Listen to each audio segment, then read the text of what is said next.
بسم الله الرحمن الرحيم الحمد لله رب العالمين والصلاة والسلام على سيدنا محمد وعلى آله وصحبه أجمعين. سبحانك لا علم لنا إلا ما علمتنا إنك أنت العليم الحكيم ولا حول ولا قوة إلا بالله العلي العظيم. ويتتعلم والتعليم وتذكر والتذكير ونفع إفادة استفادة وحتى تمسك بكتاب الله وسنة رسوله صلى الله عليه وسلم ودعاء إلى هدى ودلالة على الخير ابتغاء وجلال مرضاته وقرب وثوابه سبحانه وتعالى. اللهم علمنا بما ينفعنا وينفعنا بما تعلمنا وانزلنا من فضلك علما وتعليما إنك على كل شيء قدير. السلام عليكم ورحمة الله وبركاته. الحمد لله والشكر لله.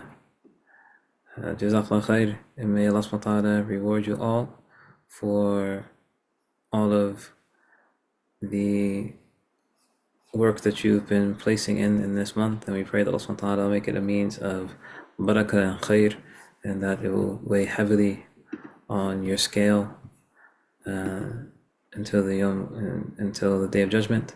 And we pray that Allah subhanahu wa ta'ala will allow us to benefit from these remaining, you can almost say, hours at this moment. Locally here, the community, they go based upon local moon sighting, and so we'll know inshallah tonight whether or not tomorrow will be a day of fasting or it will be a day of Eid. And similarly, if it's going to be tomorrow, then we're only talking about a number of hours, and if it's going to be on Monday, then we're talking about slightly more than a day. And so in any case, what this should be a reminder for all of us is the aspect of the preciousness of time, and how we are in a situation where we should really start to reflect upon the time that we have in this dunya. And one of the realities of the test that Allah subhanahu wa ta'ala gives us, and so we talked about before that Allah subhanahu wa ta'ala, He mentions that لَنَبْلُوَنَّكُمْ بِشَيْءٍ مِنَ الْخَوْفِ وَجُوعٍ وَنَقْصٍ مِنَ الْأَمْوَالِ وَالْأَنفُسِ وَالثَّمَرَاتِ وَبَشِّرِ الصَّابِرِينَ. Allah subhanahu wa ta'ala, He mentions is that He is surely going to test us with aspects of fear, مِنَ الْخَوْفِ وَجُوعٍ, and hunger, وَنَقْصٍ مِنَ الْأَمْوَالِ, and a loss of wealth, وَأَنفُسِ, and self, وَالثَّمَرَاتِ, and of fruits, فَبَشِّرِ الصَّابِرِينَ, so give glad tidings to those who show patience. Is that one of the beneficial things about trials and tribulations?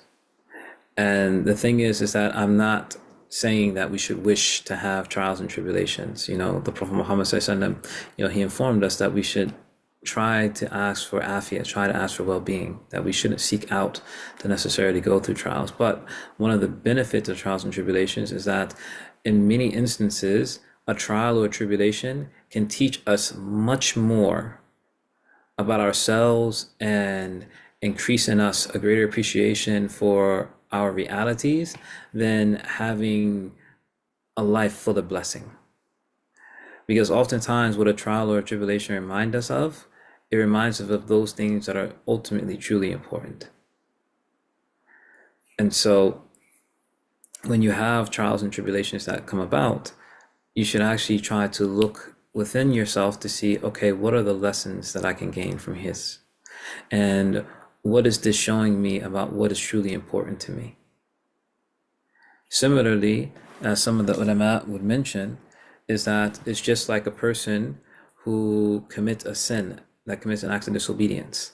And so as some of the ulama of tazkiyah, of purification of the heart, would say, is that for some people, a sin that they commit can actually be more beneficial for them than stacks and stacks of acts of worship.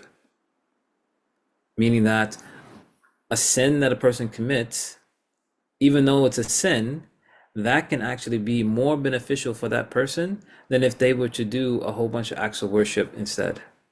Now the thing is that, again, this is not saying that a person should intentionally go out to try to commit sin or whatever the case may be. But when we're talking about here, we're talking about a person who commits a sin and truly recognizes it as that, such that it spurs them on, it gives them extra emphasis of wanting to never engage in that type of sin again. And it gives them extra emphasis of trying to make sure that they take into consideration what it is that is important. And so I'll give you an example of what I mean. So, for example, a person could be a person who nonchalantly, and when I say nonchalantly, not to say that they don't have some type of seriousness with it, but it's just something where it just becomes a normative habit. But they regularly pray their prayers on time, right? And then what can happen is that they can be in a situation where all of a sudden, but the thing is that they're praying their prayers on time, is that, they can be lackadaisical about it. Meaning that, they may pray at the beginning of the prayer time, or they may pray at the middle of the prayer time, or sometimes they might even wait till the ending of the prayer time. But generally speaking, it's going to be within the time frame. And then it could be a situation where one day they miss the prayer time, that they miss the prayer outside of its proper time. And that instance of them missing the prayer outside of its proper time spurs them on such that they never become lackadaisical with their prayers again. Meaning that because of the hurt or the regret that they had of missing the prayer outside of its proper time, it spurs them on after that moment to never be nonchalant with the prayer, such that they always make sure that they're trying their best to pray in the beginning of this time, or they're trying their best to pray in congregation. And so seeing here how a test or a trial or even a possible person committed in sin can actually have a great effect. And again, we don't ask for any of these things, and we should not be seeking out these things, but it's situations where when these things happen, trying to see what is the benefit that we can take from it. What are the things that we can learn? What are the things that can give us extra himma that we may not have had before in order to take advantage of it? And so this is a state that we want to come to, where everything that we go in about within our lives, that we try to look at it from this perspective. What is the lesson in this? And this is how the ulama, those who are truly close to Allah subhanahu wa ta'ala, you can say the awliya of Allah subhanahu wa ta'ala, the friends of Allah, this is how they look at the world. And this is why they can have some of the greatest states of being of anyone that you may ever see. Why? Because they see everything as coming from Allah. So for example, I remember hearing the story of Sheikh Nuh alayhi salam. I would actually be surprised if anyone ever heard of him. Has anyone ever heard of Sheikh Nuh alayhi salam? Just curious. I wouldn't think anyone would, but I was just curious if anyone had. So Sheikh Nuh alayhi salam, he was actually one of the muftis of Jordan. And towards his later years, he ended up developing a terminal illness. And so he was placed into the hospital. And so in the hospital, they had sent nurses in to see him, to try to comfort him and give him care and so on and so forth. And so when they went in and they interacted with him, the nurses came out and they were completely shocked. Because when they came out, they were saying, were we there to comfort him, or was he there to comfort us? Because they were saying, like, they've never seen anyone like that. That even though he was going through what many of us would consider to be one of the greatest difficulties, like, knowing that you have the illness that essentially the estimation is that is going to kill you in a short amount of time. For many of us, we would be in a state of despair, worry, anxiety, so on and so forth. For example, they mentioned the different stages of people when they have a terminal illness. The first one being anger, the second one being rejection, the third one being negotiations, the fourth one, I forget, and then finally the last step is acceptance. I remember learning about this back when I was in high school, or I guess maybe, and actually they've actually mentioned that for many people, they don't necessarily go through all of those steps, and they don't necessarily go through them in that order. Sometimes they fluctuate between steps, and then ultimately some people, they only have one of those steps. But in any case, it's a situation where it's a condition, a situation in which many of us, we will be in a state of despair, anger, worry, negotiation, so on and so forth. But with Sheikh Nuh Hanif Salman, he was in a state of complete comfort. Why? Because he understood that at the end of the day, everything is from Allah subhanahu wa ta'ala. And so that when the nurses came in to comfort him, he actually gave them more comfort than, to them. He wasn't concerned about himself. He wasn't concerned about his situation. And so this is the type of state that we're saying that we want to try to come to. And this is why Allah subhanahu wa ta'ala, he warns us about having a misappropriation of our love. Is that Allah subhanahu wa ta'ala, he warns us, as the verse that we mentioned before in Surah At-Tawbah, he warns us about loving anything of this dunya more than we love Allah subhanahu wa ta'ala. Because when we come to that point where we love something of this dunya more than we love Allah subhanahu wa ta'ala, that is when our lives are going to be very, very difficult. When those imtihan, when those tests come, that is when it's going to be even more difficult. Why?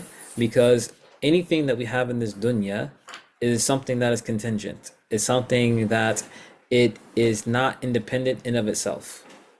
And this is why we say about Allah subhanahu wa ta'ala, he is the only one who's truly ghani. What does ghani mean in Arabic? Ghani means free of need. Every one of us is in need. You want to see how much we're in need? See how long you can go without blinking. We'll do a test right now. Everyone keep their eyes open right now and see how long you can keep your eyes open without blinking. And once you have to blink, just raise your hand or something like that, so I'll know that you're all done. Okay, Bismillah. Okay, so one person's out.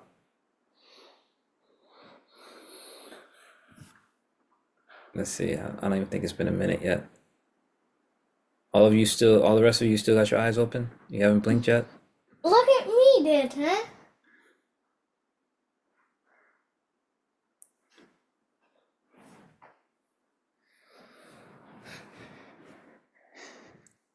No, I don't think that all of you still have your eyes open. Or you got tears running down your cheek right now then. But what was the point of me going through this little exercise? Is that we can't even keep our eyes open for a minute straight or 2 minutes straight, whatever it may be, without having a severe sense of pain and our eyes turning red and having tears running down because our eyes are trying to compensate for not being moisturized and so on and so forth. And so what that means is that because everything in this world is dependent, that means that we can't expect it to last forever. So that if we come to a point where we love something in this world more than we love Allah subhanahu wa ta'ala, then we're loving something that we can't actually hold on to. And any of us who've ever lost a loved one, a family member, a spouse, a child, anything of that nature, a sibling, you understand that as much as you may have loved that individual, your love was not enough to keep that individual with you. And so if we place our love in its proper place, meaning that it's not to say that we don't love these other things, but that love is superseded by our love of Allah subhanahu wa ta'ala, then it allows for these trials and tribulations and the lessons that we can learn from them to become easier. It becomes a situation where we are capable of bearing it. And this is the gift that the believer has. Like, for example, when Allah subhanahu wa ta'ala says, "La yukallifullahu nafsan illa wus'aha," Allah subhanahu wa ta'ala does not place upon an individual except that which they are able to bear. Part of the way that we're able to bear it is that we are able to know that Allah subhanahu wa ta'ala, He is ultimately in control. And so that actually helps. I mean, they do scientific research where they find that people who are spiritual, even if they're not Muslim, but people who just have an aspect of spirituality, they believe in something beyond the physical, that even from the standpoint of medicinal healing, they have better outcomes than people who are just materialists, meaning that they just believe in the physical world. They don't believe in anything outside of that. So even from a scientific perspective, it is recognizing that part of our healing as individuals has to do with our spiritual self. That you can't truly heal a person if their spiritual self is not inclined. This is why even people who are not necessarily, again, not necessarily religious or whatever the case may be, they'll still participate in things like yoga and other things of that nature because they start to understand that all this actually does have a effect upon just our being able to be a holistic human being. And so as believers, we would say that we have the ultimate reality. Why? Because we know for certain that Allah subhanahu wa ta'ala is true.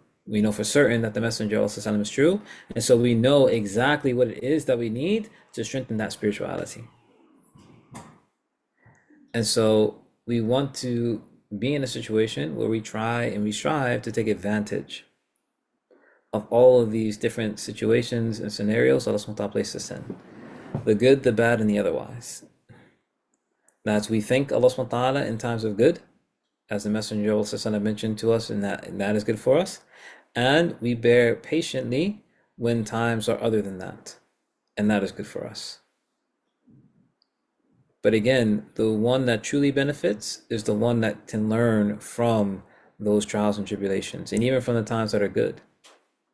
That we want to be in a situation where we are constantly in a state of tafakkur, of contemplation. That's where thinking things over. What was the wisdom in this? What was the wisdom in that? Why did Allah subhanahu wa ta'ala, and not in a questioning manner, like saying well, why did Allah do this to me? Why am I going through this? Not in that type of manner. In the Messenger of Allah, he actually warned us about getting into that type of mentality, but rather saying, Ya Allah, what is the wisdom that you want me to learn in this? Why did you bring this person in my life? What is the lesson I'm supposed to learn? Or why did you place this trial upon me in terms of how do you want me to respond? What is the ultimate benefit that I can gain from this particular situation? That is the response of the believer. It's not about why me. Because as I mentioned before, the reality of anyone's situation is that everyone is going to go through trials. I don't care how good a person's life looks, they're going through something. And if they're not necessarily quote unquote going through something as we perceive it, they're going to go through something. Whether it's going to be in this world or the next life. Because a person that we may arguably say like everything just went their way, like they had enough money, they had a nice family, they didn't have any major health issues, they lived a long, productive life, and so on and so forth, then their trial is in those blessings in themselves. And the worst of it will be if they're that on the day of judgment, that they're going to be questioned even more about those particular blessings that they received. So again, at the end of the day, everyone is going to go through trials and tribulations. But the question becomes, how do we respond to it? And then in this aspect of a time like the remaining hours that we have of the day and some hours of Ramadan that we may have left, how are we going to benefit from it? In terms of taking advantage of these special times Allah subhanahu wa ta'ala gives us that is not guaranteed that we're going to have again. I mean, how many of us know people who were with us last Ramadan but are not with us this Ramadan? Similarly, how many people are going to be with us this Ramadan and also this Eid, but they're not going to be with us next Ramadan and next Eid? And this has nothing to do with age, has nothing to do with your current health status, whatever. As one of my professors would say, and I've been doing a good bit in talking about these concepts lately, but as one of my professors when I was doing my divinity degree would say, is that she didn't necessarily like to use the word terminal in relation to people who have certain diseases that were considered to be terminal. And the reason why she didn't is because as far as she was concerned, and this is the ultimate reality, all of us are terminal. And I think I mentioned this previously. And so the aspect of this life is that we need to really take in consideration what is ultimately important. And that's why I gave that example before. If I were to be able to tell you that you were going to die tomorrow or next week, what would ultimately be important to you? And inshallah ta'ala, the most important thing to us would be our relationship with Allah subhanahu wa ta'ala and how we're going to meet Allah subhanahu wa ta'ala. And if that becomes at the forefront, then inshallah ta'ala, that will also dictate how we go about our lives. So if we know that our time is limited, then we will understand that a special time like Ramadan, we have to take advantage of it to the greatest possible extent within reason. So, we talked about this before, is that we don't want to go into extremes. However, within a reasonable framework, whatever is reasonable for our personal situations, we want to take advantage of the time that we have in this month of Ramadan that we have remaining. So, for example, getting up and praying the tahajjud prayer. So, for example, if we're going to celebrate Eid tomorrow, that it shouldn't be a thing where, okay, I get up for Fajr and then I come back and wash up so I can get to the Eid Salat and that's it.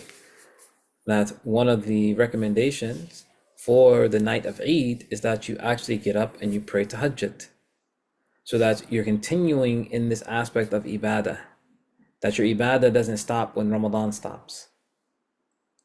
That one of the things that my friend would say is that we don't want to become well, actually, it was the uncle of I think one of the first people that I heard say it was an uncle of a friend of mine, but Allahu Alam. But in any case, the aspect of not wanting to become Ramadan Muslims, where it's like, the Quran comes off the shelf in Ramadan, the giving of charity happens in the month of Ramadan, I pay my zakat in Ramadan, and so on and so forth, where all these things that I just mentioned are things that are not specific to Ramadan. I mean, even if you want to get technical from the standpoint of zakat, the only zakat that is tied to the month of Ramadan is zakat al-fitr. There's also zakat al-mal, which is actually individually specific, meaning that your zakat becomes obligatory when you've had that enough wealth for a lunar year. It's not that you just pay all your zakat in the month of Ramadan, which many people like to do.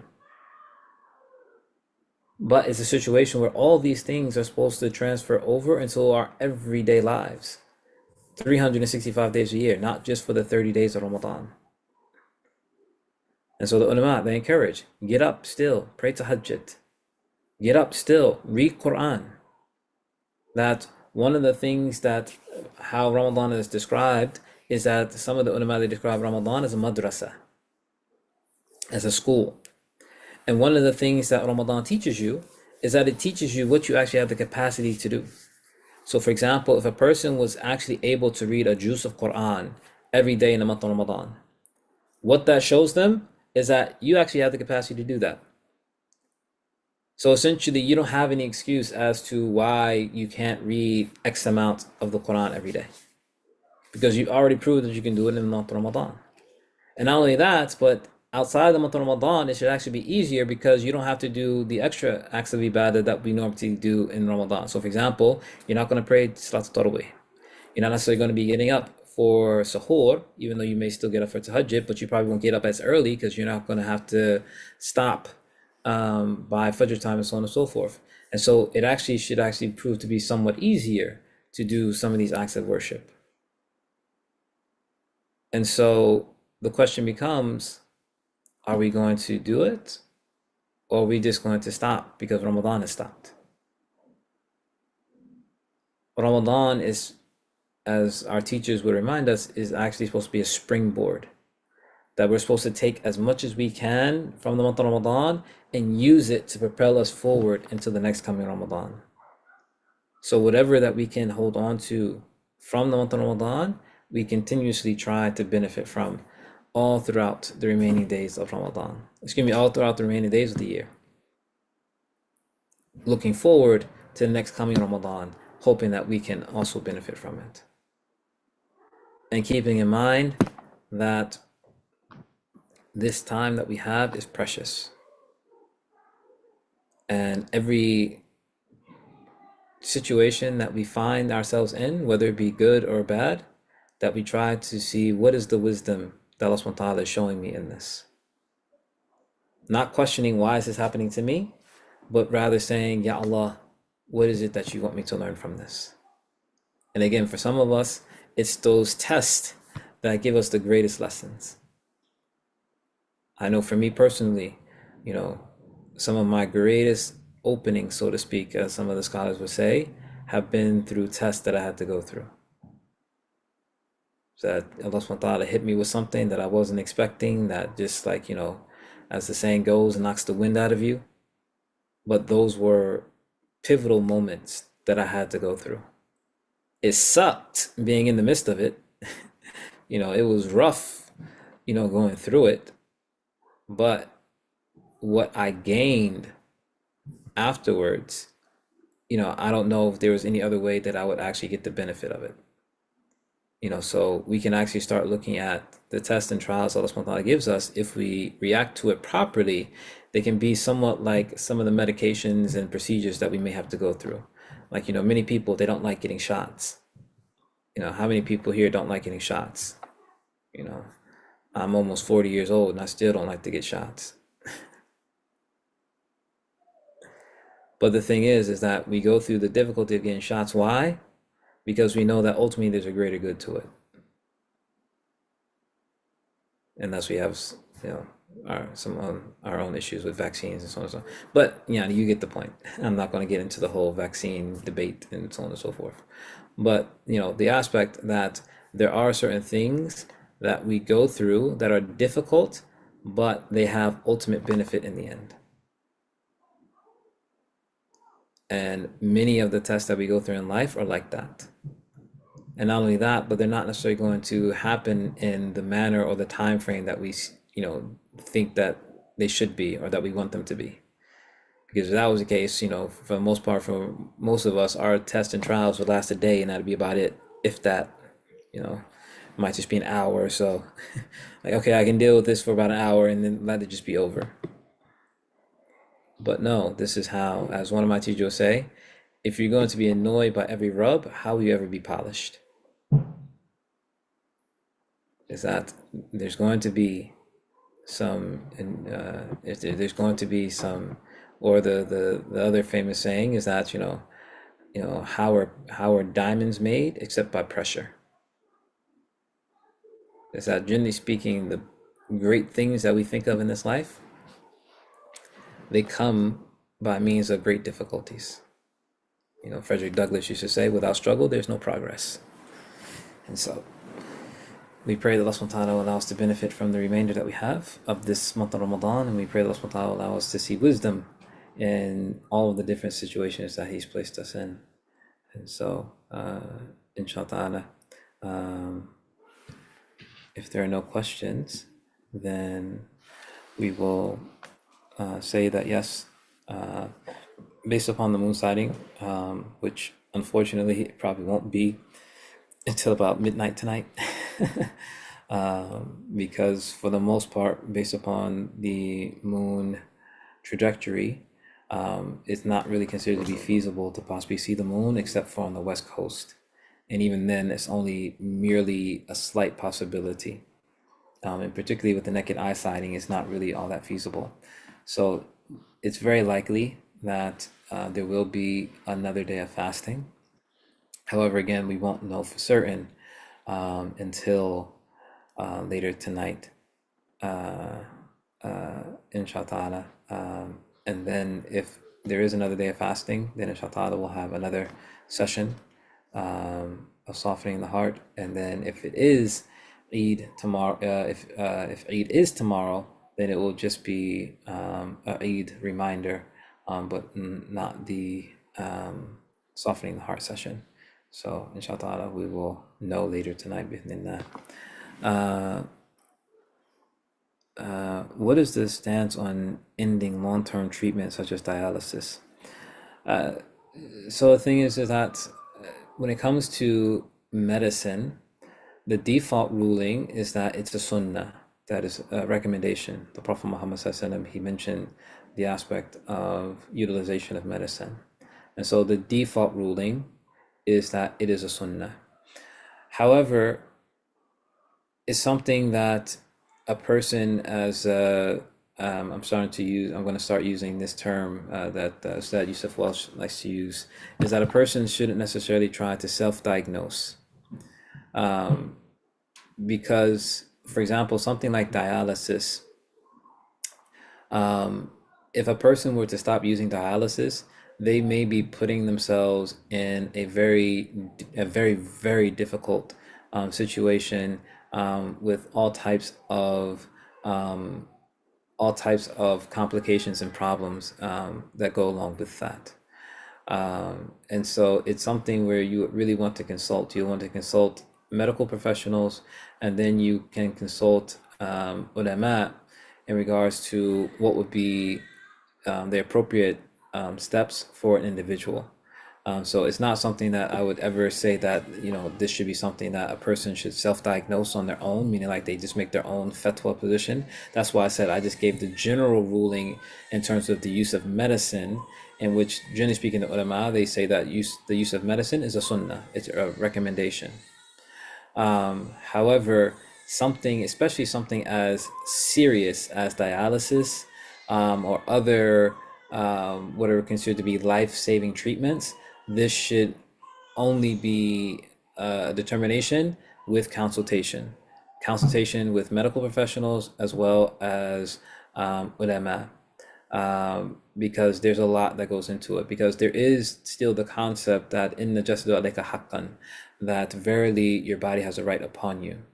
So, for example, the ulama, they will sometimes give examples, is that, for example, if a person was just constantly eating sugar, and I would strongly, highly advise everyone to stop eating processed sugar, but that's just like a side note. It's just that there's so many medical horrendousness with eating sugar. But in any case, but if a person were eating a lot of sugar and they just went about their days and nights just eating sugar, and they never consulted any medical professional or anything like that, then sugar maintains its default ruling for them, whereas that eating sugar is, generally speaking, to be permissible. However, if they go to a doctor and the doctor runs different tests, and the doctor is a trustworthy doctor, and the doctor tells them that, hey, if you continue to eat sugar, it's going to kill you, then the ulama actually will mention is that at that point, sugar now becomes haram for that individual. Why? Because we have this concept of the body having a right over us. And so, again, there are many different factors to take in consideration when it comes to our health, because our bodies in particular are not there just for us to do whatever we want to. This is why there are certain things in just the general aspect that are not permissible. So, for example, purely cosmetic surgery in general is not considered to be permissible. Why? Because Allah subhanahu wa ta'ala has created you in a certain way, and He's not given us the permission to change that creation. Or, for example, tattooing, for example, that is not considered to be something permissible. We don't have the right to alter the way that Allah subhanahu wa ta'ala has made our bodies and made our constitutions. And so there is the concept of the rights that the body has over a person. So again, something like dialysis, that is something that should be consulted with medical professionals as well as ulama to see what is actually the right course of action for the individual, and it should not be something that's self-diagnosed or self-prescribed. And Allah knows best.